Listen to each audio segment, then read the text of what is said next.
नमस्कार दोस्तों, हिंदू धर्म में आप लोगों का बहुत बहुत स्वागत है। आज मैं आप लोगों को कामाख्या देवी मंदिर के रहस्य के बारे में बताऊंगी। कामाख्या मंदिर 51 शक्तिपीठों में से एक है। भारत में शायद ही कोई ऐसी जगह हो जहाँ कामाख्या मंदिर जितनी रहस्यमय और मायावी हो। यह मंदिर गुवाहाटी से 8 किलोमीटर दूर कमागिरी नीलांचल पर्वत पर स्थित है। इसे अलौकिक शक्तियों और तंत्र सिद्धि का मुख्य स्थल माना जाता है। जब माता कामाख्या का मासिक चक्र चलता है तो उस जल में पानी की जगह रक्त का रिसाव होता है, जैसे कि घटना किसी अन्य महिला के साथ होती है। इसी प्रकार माता कामाख्या मंदिर की यह प्रसिद्धि है कि जब तक माता रजस्वला होती हैं तब मंदिर में प्रवेश वर्जित रहता है। इस दौरान पास में स्थित ब्रह्मपुत्र नदी का पानी 3 दिन के लिए लाल हो जाता है।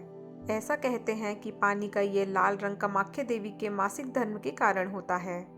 मंदिर के कपाट बंद होने के पहले यहाँ सफ़ेद सूती वस्त्र बिछाया जाता है और जब 3 दिन बाद कपाट खोले जाते हैं तब ये वस्त्र माता की रज के कारण रक्त जैसे लाल हो जाते हैं और इस दिव्य प्रसादी वस्त्र को अम्बुबाची वस्त्र कहा जाता है। इस लाल कपड़े को अम्बुबाची मेले में आए भक्तों को प्रसाद के रूप में बांटा जाता है। चौथे दिन ब्रह्म मुहूर्त में माता को स्नान करवाकर उनका श्रृंगार किया जाता है और मंदिर के कपाट खोल दिए जाते हैं। कपाट खुलते ही दर्शन के लिए यहाँ भक्तों की भीड़ मंदिर में उमड़ पड़ती है। मंदिर प्रांगण में योनि रूपी एक समतल चट्टान है जिसकी पूजा व आराधना की जाती है। कहते हैं कि यहाँ हर किसी की कामना सिद्ध होती है, इसी कारण इस मंदिर को कामाख्या देवी का मंदिर कहा जाता है। कामाख्या देवी की सवारी सर्प है। यहाँ पर प्रत्येक वर्ष आषाढ़ माह में अम्बुबाची का मेला लगता है। यह मंदिर 3 हिस्सों में बना है। इसका पहला हिस्सा सबसे बड़ा है, जहाँ पर किसी को जाने नहीं दिया जाता है। दूसरे हिस्से में माता के दर्शन होते हैं, जहाँ एक पत्थर से हर समय पानी निकलता है। कहते हैं कि महीने में एक बार इस पत्थर से खून की धारा निकलती है। ऐसा क्यों और कैसे होता है ये आज तक किसी को पता नहीं है। मान्यता है कि 3 दिन देवी मासिक धर्म से रहती हैं। कहा जाता है कि यही जगह है जहां सती देवी का योनि भाग गिरा था। यह मंदिर सती देवी की योनि का प्रतिनिधित्व करता है। सती देवी के स्व त्याग से क्रोधित होकर भगवान शिव ने विनाश का नृत्य अर्थात तांडव किया था। साथ ही उन्होंने पूरी धरा को नष्ट करने की चेतावनी भी दी थी। इसे देखते हुए भगवान विष्णु ने सती देवी के शरीर को अपने चक्र से 51 टुकड़ों में विभाजित कर दिया। शरीर का हर हिस्सा पृथ्वी के अलग अलग हिस्से में जाकर गिरा। कामागिरी वह जगह है जहां देवी का योनि भाग गिरा था। यह भी कहा जाता है कि यहाँ सती देवी भगवान शिव के साथ आया करती थीं। तांत्रिकों की देवी कामाख्या देवी की पूजा भगवान शिव के नववधू के रूप में की जाती है, जो कि मुक्ति को स्वीकार करती है और सभी इच्छाएं पूर्ण करती है। काली और त्रिपुर सुंदरी देवी के बाद कामाख्या माता तांत्रिकों की सबसे महत्वपूर्ण देवी हैं। मंदिर के गर्भगृह में कोई प्रतिमा स्थापित नहीं की गई है। इसकी जगह एक समतल चट्टान के बीच में बना विभाजन देवी की योनि को दर्शाता है। एक प्राकृतिक झरने के कारण यह जगह हमेशा गीला रहता है। इस झरने के जल को काफी प्रभावकारी और शक्तिशाली माना जाता है। ऐसी भी मान्यता है कि इस जल के नियमित सेवन से बीमारियां भी दूर होती हैं। महिला योनि को जीवन का प्रवेश द्वार माना जाता है। यही कारण है कि कामाख्या को समस्त निर्माण का केंद्र माना गया है। पूरे भारत में रजस्वला यानी मासिक धर्म को अशुद्ध माना जाता है। लड़कियों को इस दौरान अक्सर अछूत समझा जाता है, लेकिन कामाख्या के मामले में ऐसा नहीं है। अम्बुबाची या अम्बुबाची मेले को अमेती और तांत्रिक जनन क्षमता के पर्व के रूप में भी जाना जाता है। अम्बुबाची शब्द की उत्पत्ति अम्बु और बाची शब्द से हुई है। अम्बु का अर्थ होता है पानी, जबकि बाची का अर्थ होता है उत्फुल्लन।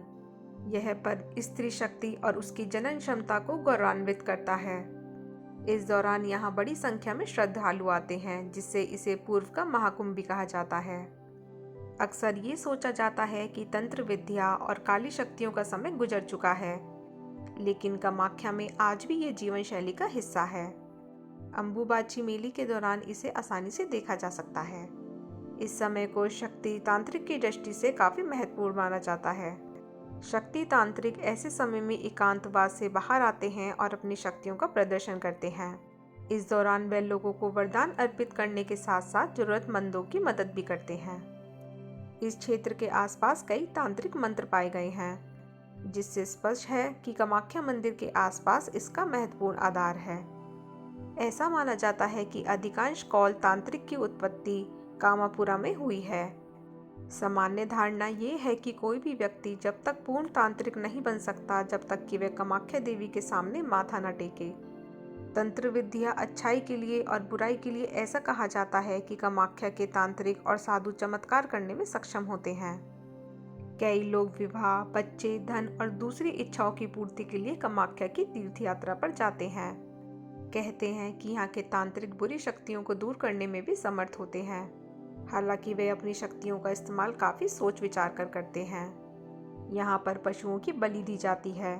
बकरे और भैंस की बलि तो यहाँ आम बात है। हालांकि किसी मादा पशु की बलि पूरी तरह से वर्जित है। इसके अलावा कामाख्या माता को प्रसन्न करने के लिए आप कन्या पूजन और भंडारा करा सकते हैं, जिससे आपकी हर मनोकामना पूरी हो सकती है। मंदिर में आसपास रहने वाले अघोरी और साधु के बारे में कहा जाता है कि वे काला जादू और श्राप से छुटकारा दिलाने में समर्थ होते हैं। मुख्य मंदिर जहाँ कामाख्या माता को समर्पित है, वहीं यहाँ मंदिरों का एक परिसर भी है जो 10 महाविद्या को समर्पित है।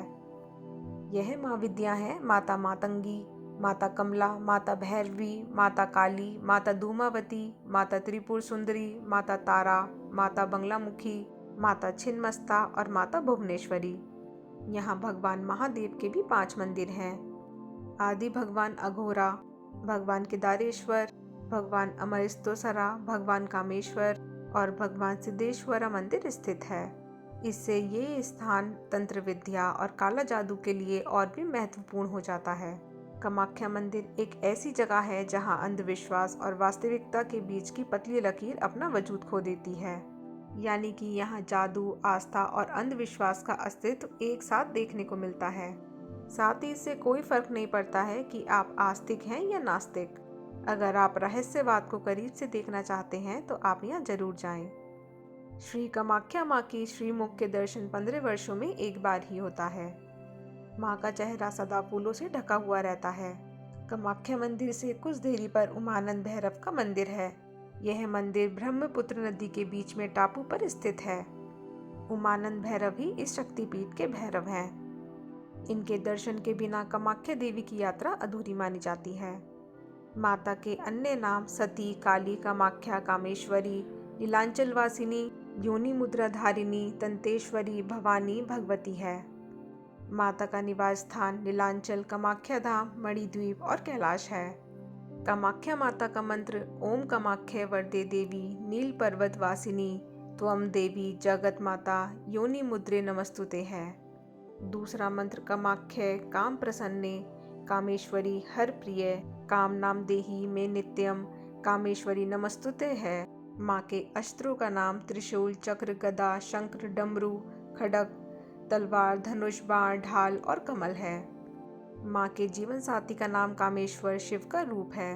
माता के विशेष त्योहारों का नाम कामाख्या पूजा, काली पूजा, नवरात्रि, सती पूजा है। कामाख्या मंदिर में अम्बाबूजी के समय कुछ विशेष सावधानी रखनी चाहिए। इस समय नदी में स्नान नहीं करना चाहिए, जमीन या मिट्टी को खोदना नहीं चाहिए और ना ही कोई बीज बोना चाहिए। साथ ही इन दिनों यहाँ घंटी और शंख नहीं बजाते हैं। भक्त अन्न और जमीन के नीचे उगने वाली सब्जी और फलों का त्याग करते हैं। ब्रह्मचर्य का पालन करना बहुत ज़रूरी है। जितना ज़्यादा हो सकता है अपने इष्ट देव के मंत्रों का जाप करना चाहिए। तो दोस्तों, अगर आप लोगों को ये मेरा वीडियो थोड़ा सा भी हेल्पफुल लगा हो तो इसे लाइक और शेयर करना ना भूलिएगा और मेरे चैनल को सब्सक्राइब ज़रूर कीजिएगा। धन्यवाद।